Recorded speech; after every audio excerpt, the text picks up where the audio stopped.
Você é o canal. Você tem toda a responsabilidade.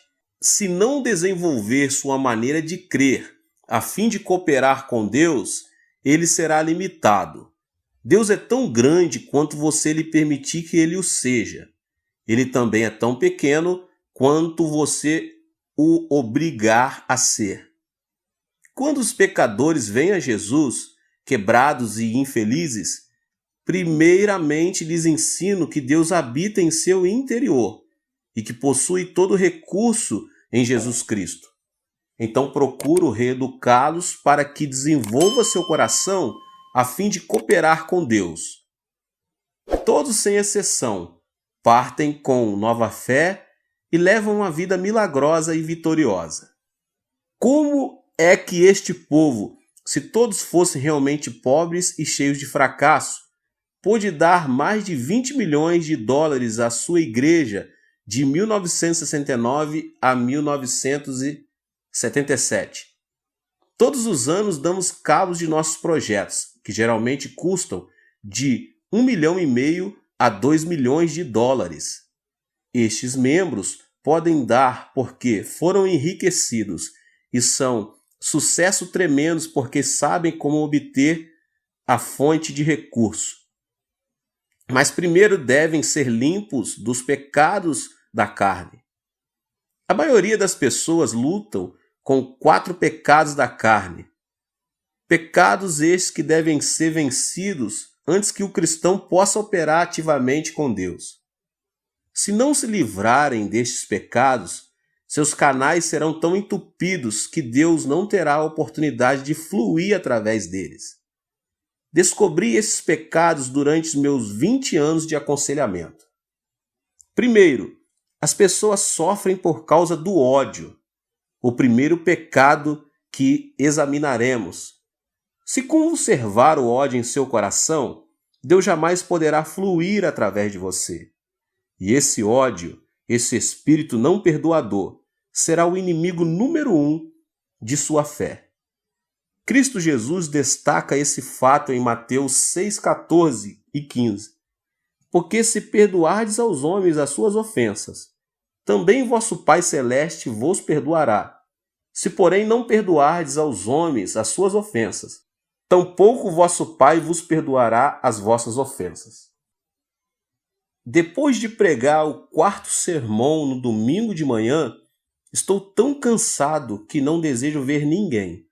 Se alguém deseja falar comigo, primeiro tem de passar por minhas secretárias. Elas examinam cuidadosamente os pedidos. Se alguém consegue chegar à minha porta, é porque está em grande necessidade. Certo dia, depois de meu 4º sermão, um senhor bateu à porta do meu escritório. Abri a porta e ele entrou. Pensei que ele estivesse bêbado porque andava cambaleando. Sentou-se e tirou algo do bolso. Um punhal afiado. Fiquei atemorizado. Pensei, como é que as secretárias deixaram-no entrar aqui? Ele carregava um punhal e assim mesmo o deixaram entrar. Eu estava realmente assustado e quando ele empunhou a arma, preparei para defender-me dizendo, não use essa faca. Diga-me por que veio aqui, respondeu ele. Senhor, vou cometer suicídio, mas primeiro vou matar minha esposa, meu sogro, minha sogra e todos os que se encontram ao meu redor. Um amigo meu aconselhou-me a vir a assistir um dos seus cultos antes de fazer todas estas coisas. Vim e assisti ao 4º culto. Escutei com atenção, mas não pude entender nenhuma de suas palavras. Não pude entender seu sotaque e não consegui compreender nada do que o Senhor disse. De modo que depois de ouvir o que o Senhor tem a dizer, vou sair para realizar todos os meus planos. Estou morrendo. Tenho tuberculose e tenho excesso de tosses o tempo todo. Estou morrendo. Acalme-se, disse-lhe. Sente-se aqui e conte-me sua história.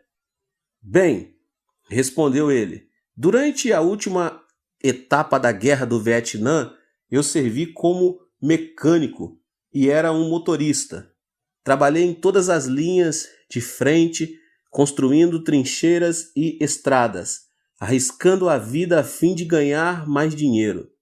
Enviava todo o dinheiro para minha mulher, e quando a guerra acabou, mal tinha o suficiente para sair do Vietnã. Mandei-lhe um telegrama de Hong Kong e esperava vê-la com as crianças no aeroporto de Seul. Mas ao chegar lá, não vi nem sombra deles. Pensei que talvez tivessem recebido meu telegrama, mas quando cheguei correndo em casa, descobri estranhos morando lá. Descobri que minha mulher tinha fugido com um jovem. Ela me havia deixado, levando todas as minhas economias. Morava em outra parte da cidade. Fui até lá e implorei-lhe que voltasse para mim. Ela se negou terminantemente.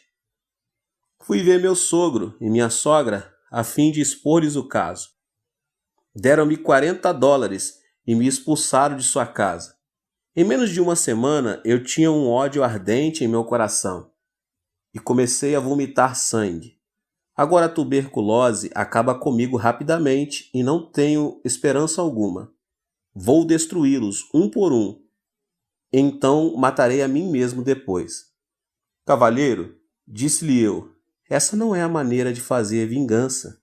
A melhor maneira de se vingar é encontrar um novo emprego, construir um lar mais lindo e melhor e mostrar a ele do que você é capaz.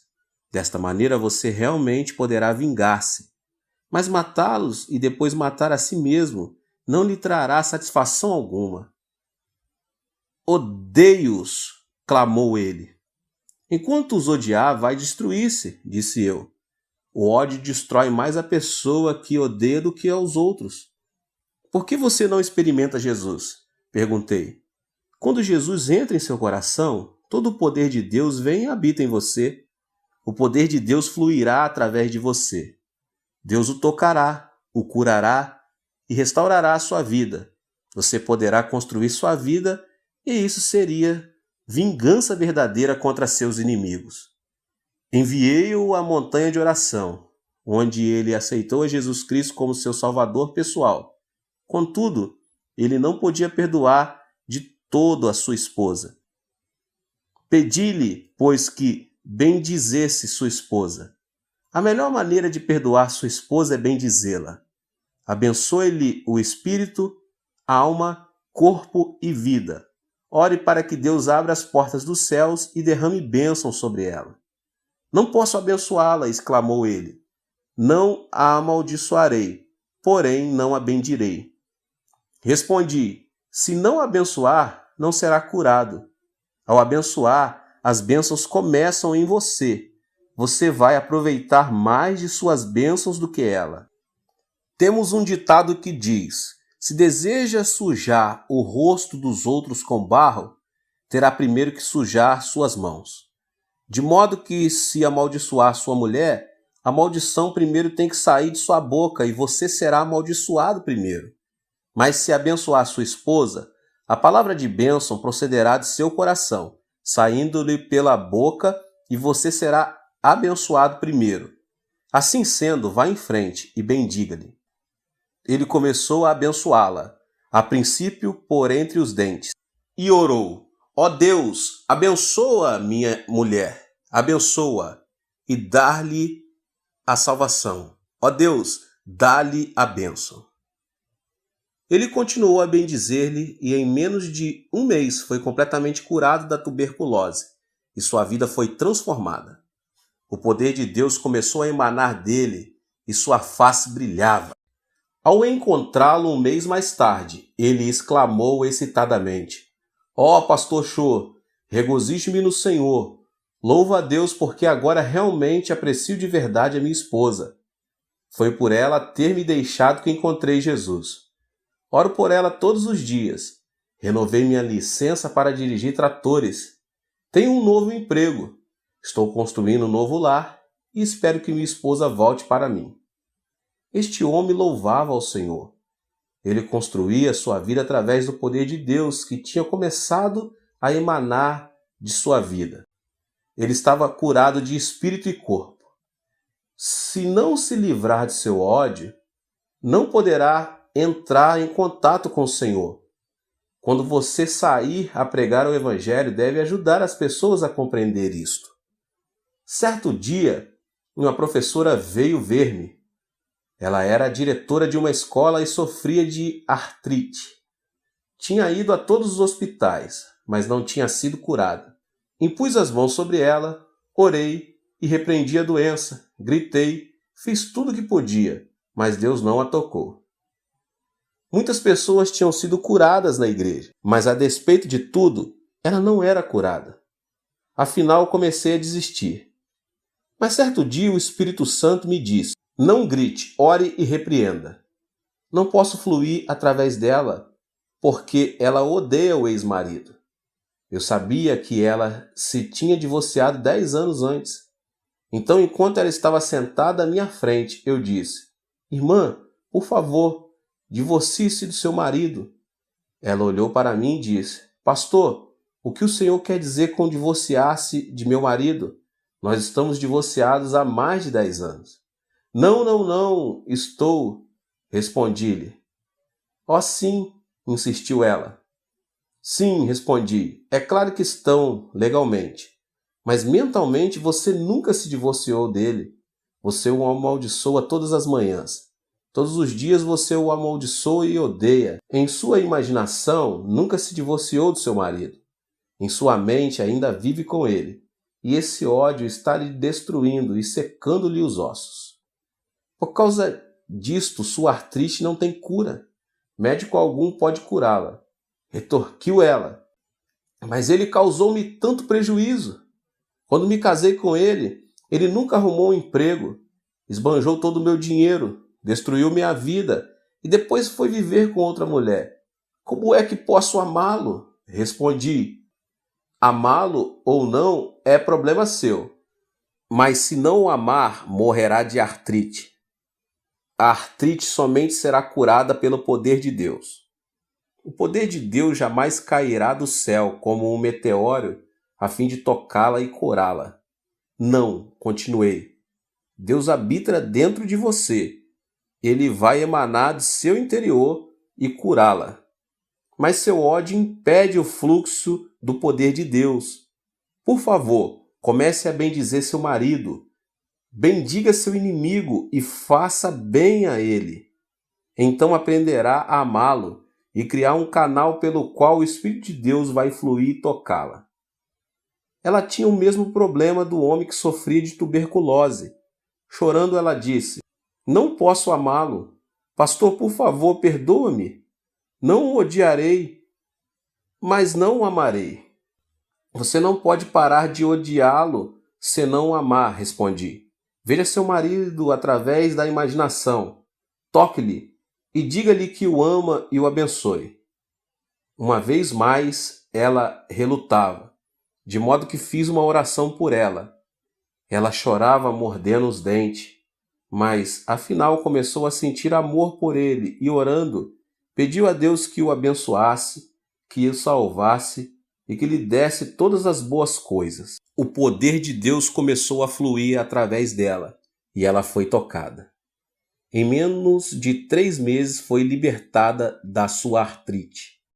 Sim, Deus habita em você, mas se você não se livrar do ódio, esse inimigo, o poder de Deus não poderá fluir por seu intermédio. Muitas pessoas vivem o temor.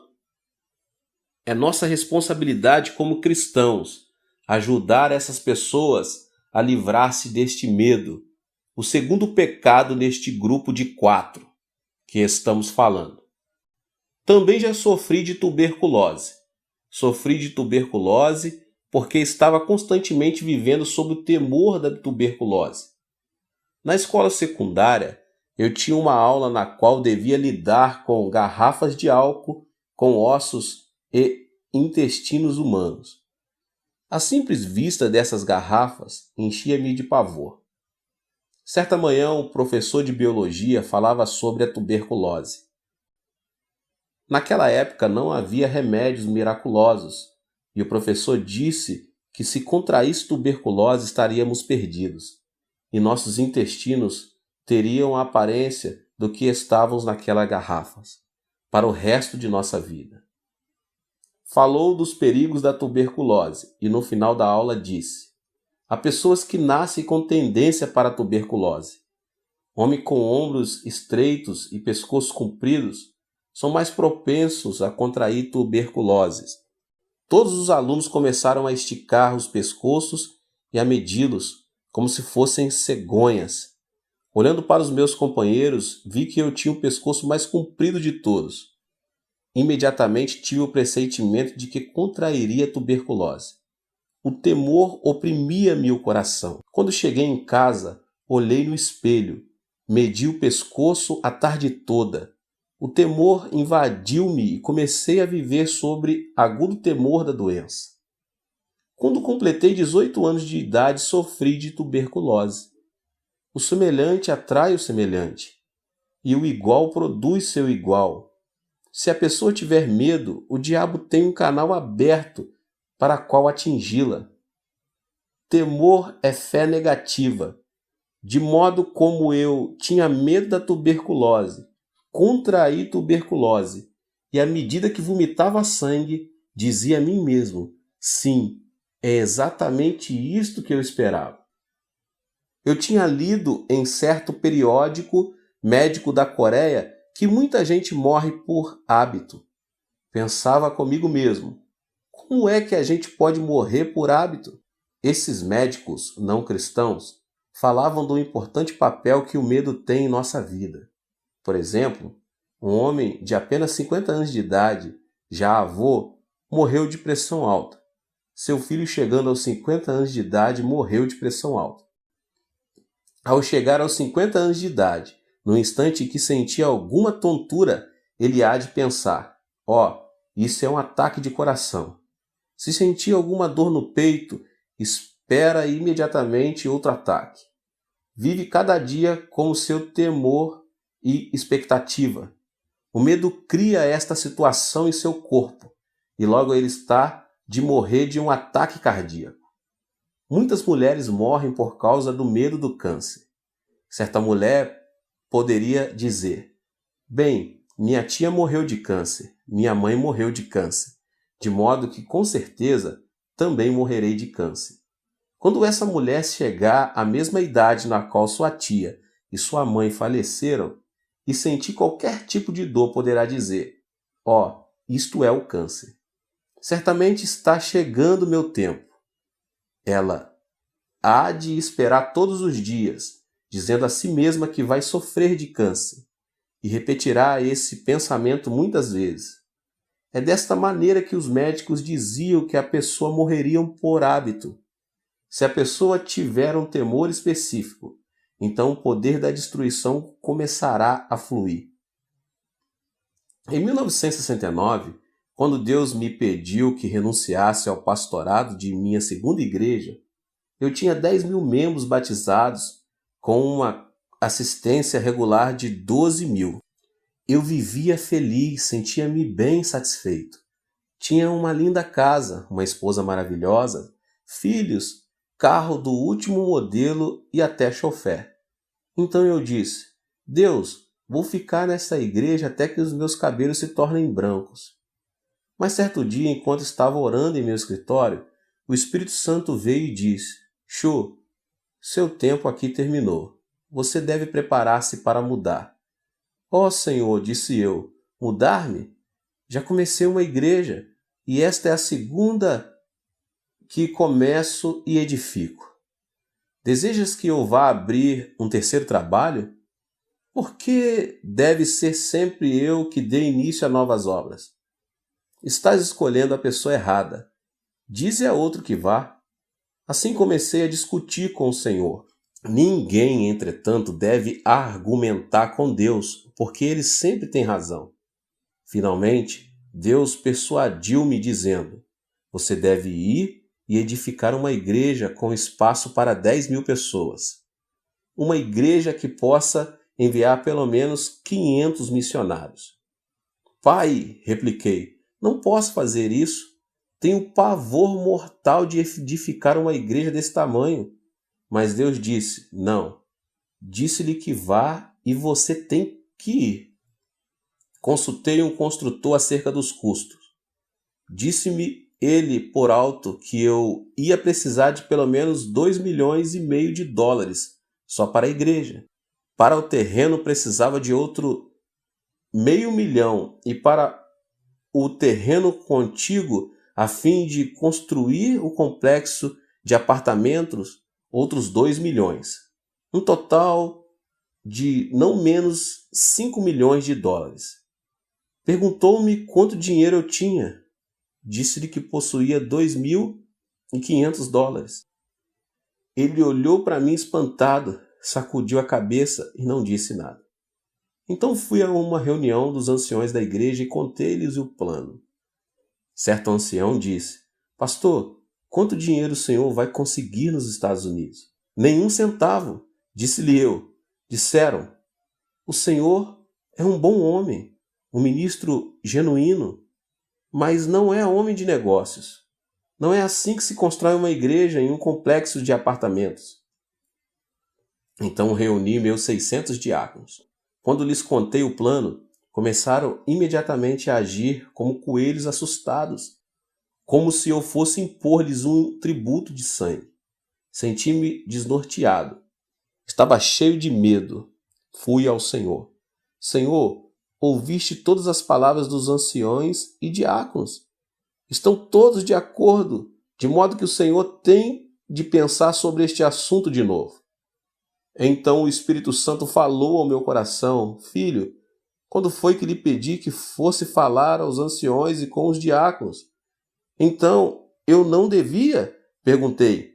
O Espírito respondeu: Mandei que você construísse uma igreja, não que a discutisse.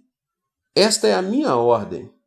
Levantei-me dizendo: Sim, se esta é a tua ordem, cumpri-la-ei. Fui à prefeitura e comprei a crédito quase 2 hectares no campo mais caro, situados em frente ao edifício do Congresso, um dos lugares mais cobiçados de toda a Coreia. Depois fui ao construtor e assinei um contrato com ele para a construção da igreja e do complexo de apartamento. Tudo a crédito. Pensei com meus botões: eles construirão a igreja. Eu confiarei em Deus e verei o que acontece. No dia em que comecei as obras, fizemos um culto especial. Finalizado o culto, fui ver como as coisas andavam. Pensei que os trabalhadores abririam umas poucas valas e que ali começariam a colocar o cimento para os alicerces, e que em pouco tempo o edifício estaria terminado. Mas havia dúzia de tratores trabalhando e cavando a terra como se fossem fazer um lago. Fiquei louco de medo e perguntei: Pai, como vês estes homens estão escavando? Eu terei que pagar por tudo isso. Não posso. Fiquei paralisado de medo. Meus joelhos começaram a tremer e pela imaginação me vi sendo levado num carro da polícia. Ajoelhei-me e orei: Ó Deus, o que posso fazer? Onde devo me enfiar? Onde estás tu? Sei que és o recurso total e coloco minha confiança em ti. Enquanto orava, tive uma visão de Deus trabalhando e o medo me deixou. Quando abri os olhos e de novo vi as obras, voltei e senti-me cheio de medo. Por isso, durante o tempo que a construção durou, vivi mais com os olhos fechados do que com os olhos abertos. O mesmo princípio é verdadeiro em muitas situações. Se você olhar para as suas circunstâncias com seus olhos e com seus sentidos, Satanás o destruirá com temor. Mas se fechar os olhos e olhar para Deus, então poderá crer. Há 2 tipos diferentes de conhecimento: conhecimento sensório e conhecimento revelado. Devemos viver pelo conhecimento revelado, encontrado do Gênesis ao Apocalipse, não por conhecimento sensório. Devemos instruir as pessoas a desistirem do temor de seu ambiente, de suas circunstâncias. Se não o fizerem, não poderão desenvolver a fé, nem Deus poderá fluir através delas. Peça-lhes que lhes entregue seus temores ao Senhor. Ensine-lhes a colocar sua fé somente na palavra de Deus. Muitas pessoas vivem com complexos de inferioridade e estão completamente frustradas. Esse sentimento de inferioridade é a terceira área problemática que discutirei agora nesta pregação. Se as pessoas sentirem-se inferiores por viverem numa área de favelas, você não as poderá tirar dali. Talvez tenham fracassado em seus negócios e se resignaram a ser fracassos. Mas enquanto tiverem essa atitude, você não as pode ajudar. Você deve pedir que cada um entregue seu complexo de inferioridade a Deus e permita-se ser reconstruído pelo amor de Deus. Certo dia, um menino matou o irmão menor com uma faca. A notícia causou sensação imediata. Os pais amavam o menino falecido com grande ardor. Louvavam-no constantemente na presença do seu irmão maior. O irmão maior começou a sentir-se desprezado e inferior. Certo dia, quando os pais estavam fora, o irmão menor chegou da escola e o mais velho o matou. O complexo de inferioridade é muito destrutivo. Uma vez sofri de um complexo de inferioridade. Depois de lutar durante 2 anos em meu primeiro trabalho pioneiro, a igreja começou a crescer. Mas em uma igreja muito barulhenta, uma verdadeira igreja pentecostal. Muita gente recebia o batismo no Espírito Santo e muitos eram curados de diversas doenças. Certo dia, o executivo principal de nossa denominação mandou chamar-me. Nesta época, eles estavam em meio caminho entre os pentecostais mais ardorosos e os presbiterianos mais conservadores. Perguntaram-me: "Você realmente está orando pelos enfermos e fazendo com que as pessoas gritem e falem outras línguas em seus cultos?" "Sim", respondi. "Você é um fanático", asseveraram. "Não sou fanático. Faço tudo de acordo com o ensino bíblico", defendi-me. Depois de discutir este assunto, cassaram-me a licença ministerial, me mandaram embora. Fui expulso de minha própria denominação. Depois de algum tempo, o missionário John Huston veio e me levou de volta. Ao ser expulso, fui atingido por sentimentos de inferioridade. Esse complexo de inferioridade produziu em mim um sentimento de destruição. Foi-me difícil sair dessa situação. Na época em que os membros da comissão executiva me expulsaram, entretanto, não sabiam que certo dia eu seria superintendente-geral dessa mesma denominação. Esse foi um cargo que ocupei até recentemente. Quando fui eleito para esse cargo, tínhamos somente 2.000 membros. Aplicando as leis da fé e ensinando aos pastores, tive um rápido crescimento. Quando pedi demissão do cargo, as estatísticas revelaram que a denominação contava com total de 30 igrejas e com mais de 200.000 membros. Devemos lidar com os que se sentem capazes de vencer na vida.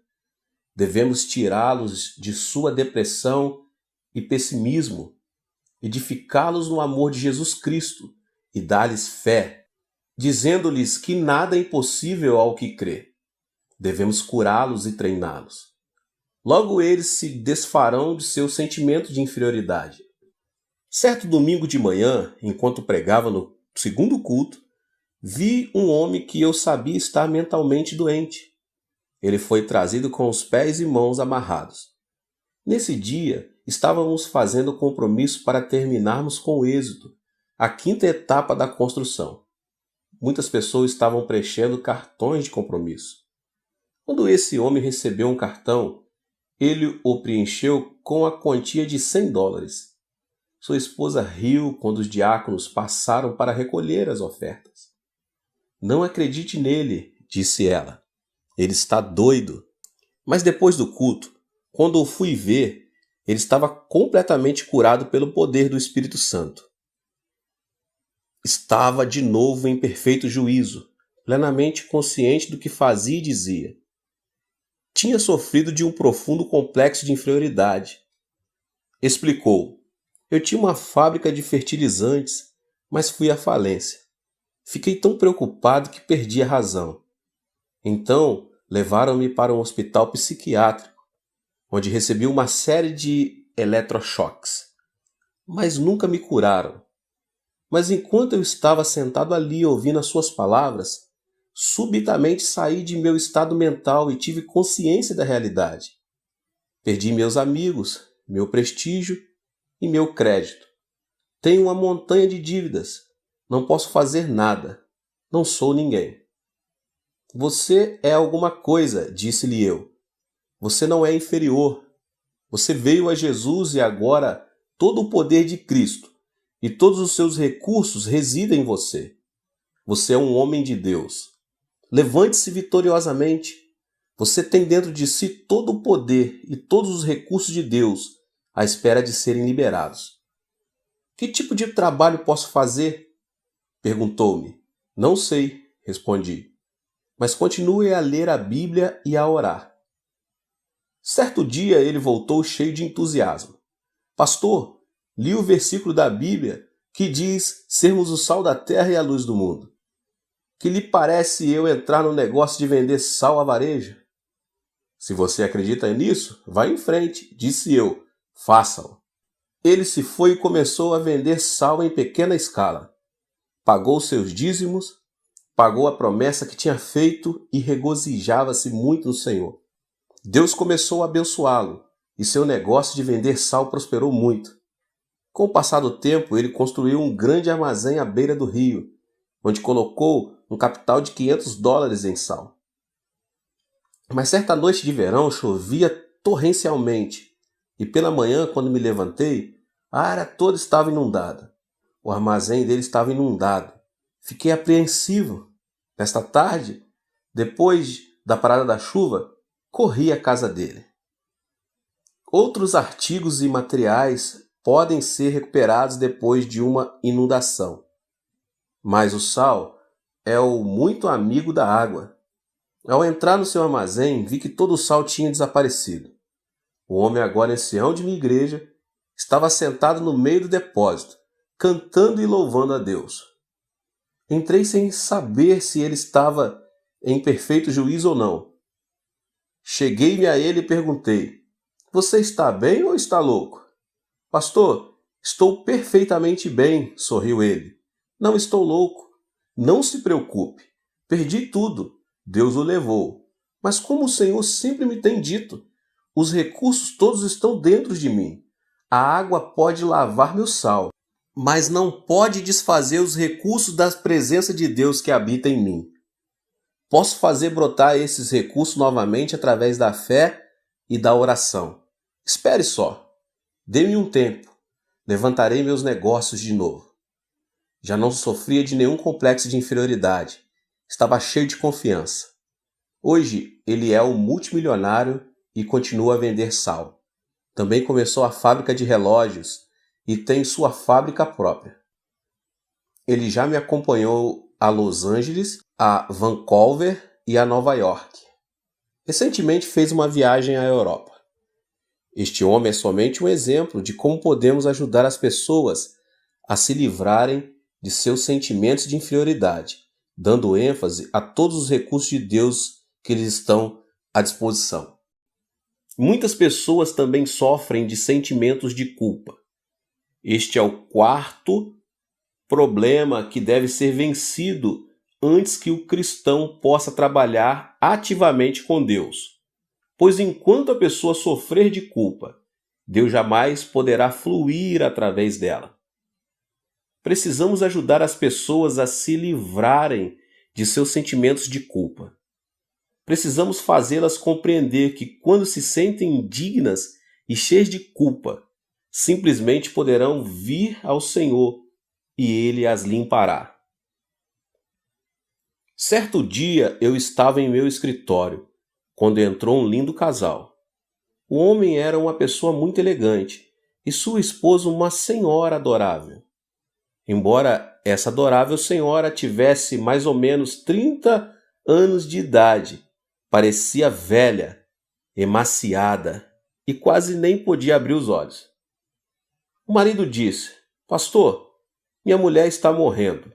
Já tentei tudo: psicologia, psiquiatria e todos os médicos, remédios imagináveis. Sou rico, já gastei milhares e milhares de dólares com ela, mas os médicos não puderam fazer nada. Agora desenganaram-na.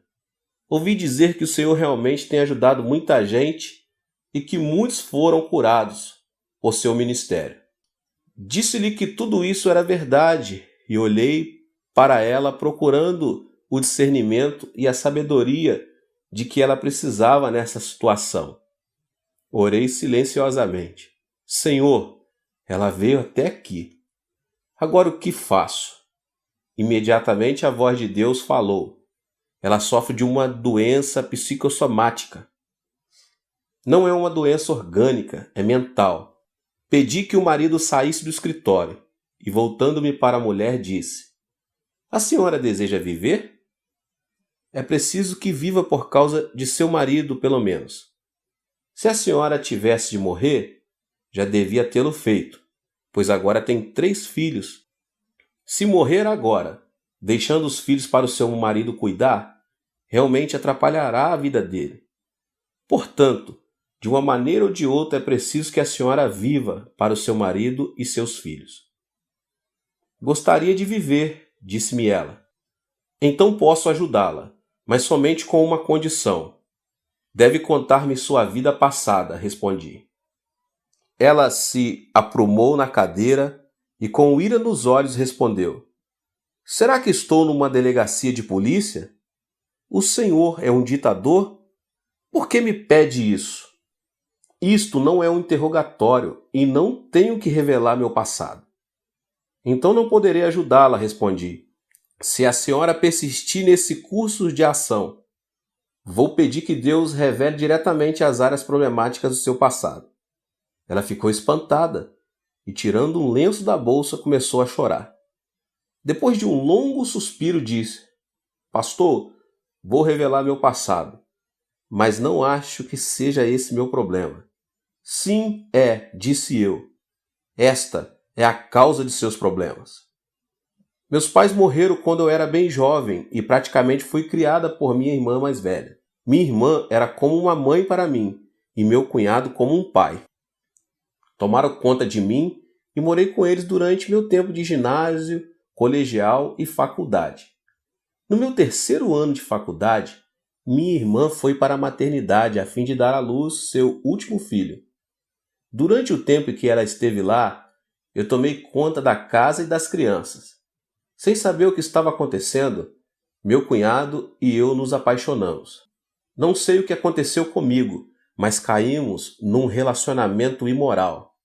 Logo a culpa alojou-se em meu coração. Desse momento em diante eu morreria de culpa. Mas meu cunhado continuava a telefonar-me de seu escritório e constantemente nos encontrávamos em motéis, hotéis e estações de água. Tive vários abortos e ainda assim não podia recusar os pedidos de meu cunhado. Eu morria de medo de minha irmã descobrir. Por isso meu cunhado intimidava-me continuamente. Eu estava sendo destruída aos poucos. Ao formar-me, decidi que casaria com o primeiro homem que me propusesse casamento. Encontrei um emprego e o jovem que agora é meu marido pediu-me para que casasse com ele. Nada perguntou do meu passado. Aceitei porque assim me afastaria de meu cunhado. Casei-me com ele e com o correr do tempo ele se tornou muito rico. Demitiu-se do seu antigo emprego e começou o seu próprio negócio. Agora está rico. Temos um bom lar, dinheiro, tudo. Mas desde o dia em que caí com meu cunhado, tenho sofrido destes fortes sentimentos de culpa. Sempre que tenho relações com meu marido, sinto-me como se fosse uma prostituta. Não tenho o direito de receber o seu amor. Por dentro choro amargamente. Meus filhos são como anjos. Gostam de me abraçar dizendo mamãe. E odeio a mim mesma. Sou eu que sou uma prostituta. Não sou digna de receber este tipo de amor de meus filhos. Não gosto de ver meu rosto no espelho e é por isto que me visto de maneira tão desleixada. Perdi o apetite e não sinto nenhuma felicidade ou alegria no coração. A senhora deve perdoar-se a si mesma, disse-lhe. Tenho boas novas para a senhora. Jesus Cristo veio e morreu na cruz pela senhora e pelos seus pecados. Nem mesmo Jesus pode perdoar os meus pecados, clamou ela, chorando. Meus pecados são grandes e profundos demais para serem perdoados. Fiz de tudo. Todo mundo pode ser perdoado, menos eu. Enganei minha irmã e não posso confessar-lhe o que fiz. Isso prejudicaria sua vida toda. Indaguei silentemente. Senhor, como posso ajudá-la? Tens de ajudar-me. Então ouvi um suave sussurro em meu coração e subitamente ocorreu uma ideia. Irmã, feche os olhos, pedi-lhe fazendo o mesmo. Vamos até um lago lindo e silencioso. Agora estamos assentados à margem do lago. Há muito cascalho ao nosso redor. Tenho na mão uma pedrinha de cascalho. Por favor, apanhe uma pedra grande e joguemos o cascalho e a pedra dentro do lago. Vou jogar primeiro. Segure a pedrinha e jogue-a no lago. Ouviu o barulho da água? Um leve murmúrio e umas ondas. Onde está a minha pedrinha agora? Foi para o fundo do lago, respondeu ela. Certo, respondi. Agora é sua vez. Jogue a sua pedra. Sim, a senhora pode jogá-la. Muito bem. Qual foi o barulho dela? Foi grande e formou grandes ondas, respondeu ela. Mas onde está a sua pedra? Perguntei. No fundo do lago, respondeu ela. Bem, parece que ambas as pedras foram para o fundo do lago quando as jogamos. A única diferença foi o ruído e as ondas. A minha fez um barulhinho e a sua produziu um grande ruído. A minha produziu pequenas ondas, a sua produziu ondas enormes. As pessoas vão para o inferno com pecados pequenos e grandes, pois estão sem Jesus Cristo. E qual é a diferença? O ruído e a sua influência na sociedade. Todo mundo precisa do perdão de Jesus Cristo. O sangue de Jesus cura todos os pecados, grandes ou pequenos. Isto tocou-lhe a alma e ela despertou para a verdade. Quer isso dizer que Deus pode perdoar os meus pecados? É claro, respondi. Ela afundou-se na cadeira chorando e estremecendo. Tentei encorajá-la, mas ela continuou a chorar. Então coloquei a mão sobre a sua cabeça e levei-a a fazer a oração do pecador. Depois da oração, quando ela levantou o rosto, vi seus olhos brilhando como estrelas. De sua face começou a irradiar glória. Ela levantou-se exclamando, Pastor, estou salva. Todos os meus fardos foram desfeitos. Comecei a cantar e ela a dançar. Até este momento ela nunca tinha dançado de alegria perante o Senhor, mas neste dia ela pulava e dançava fazendo barulho que o marido escutou e correu para ver o que se passava em meu escritório. Ao vê-lo, ela correu para ele e abraçou com força. Ela nunca tinha feito isso antes e seu marido estava assombrado. Perguntou, o que o Senhor fez com ela? Deus realizou um milagre, respondi alegremente. E voltando-me para a esposa, disse, deve entregar todo o seu coração ao Senhor. Ele fez grandes coisas por você. Em breve, ela tinha livrado totalmente o seu sentimento de culpa. O poder de Deus emanou do seu interior e ela foi curada por completo. Esse casal agora é de minha igreja e sempre que olho para o rosto dessa senhora, não posso deixar de pensar no amor de Jesus Cristo. Agora ela não tem doença alguma, foi completamente curada. Ao soltar seu sentimento de culpa, o poder de Deus pôde fluir. Irmãos e irmãs, em Cristo, neste instante, vocês têm todo o poder de Deus dentro de vocês. Podem recorrer a esse poder por seus gastos, suas roupas, seus livros, sua saúde, seu negócio, finanças, estudos e tudo. Quando saírem para pregar o Evangelho, não estarão pregando um objetivo vago. uma teoria, uma filosofia ou uma religião humana. Na verdade, estarão ensinando as pessoas a destapar o manancial inesgotável dos recursos morais e espirituais. Estarão dando Jesus para as pessoas e, por meio de Jesus, Deus vem e habita em seus corações. Deus te abençoe. Nos vemos nos próximos vídeos. Tem muita coisa boa por vir, tá bom? Ative o sininho das notificações e compartilhe com as pessoas que você mais ama. Deus te abençoe. Amém.